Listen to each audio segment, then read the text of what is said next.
যদি উদাহরণস্বরূপ বলি, যারা থ্রি ইডিয়টস মুভিটা দেখেছেন, থ্রি ইডিয়টস মুভি যে ছেলেটা শুধু মুখস্থ করে, সে কী করে, সে তার মানে ফার্স্ট হওয়ার একটাই তার কৌশল, যে হয় অন্যের চেয়ে বেশি মার্কস পাও, অথবা তোমার চেয়ে অন্যরা যাতে কম মার্কস পায় এই ব্যবস্থা করো।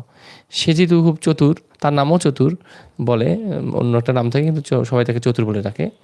আমি কিন্তু থ্রি ইডিয়টস মুভিটার ক্লিপস এই জন্য বলছি বা নলেজটা এবার শেয়ার করছি যে মাথায় ঢুকবে।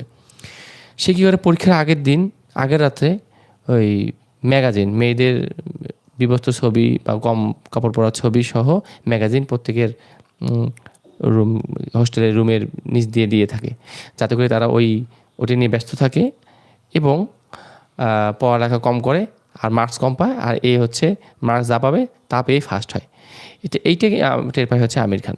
এইটা হচ্ছে নাটকে মানে মুভির হলো মূল ঘটনাটা, এই জন্য বললাম যে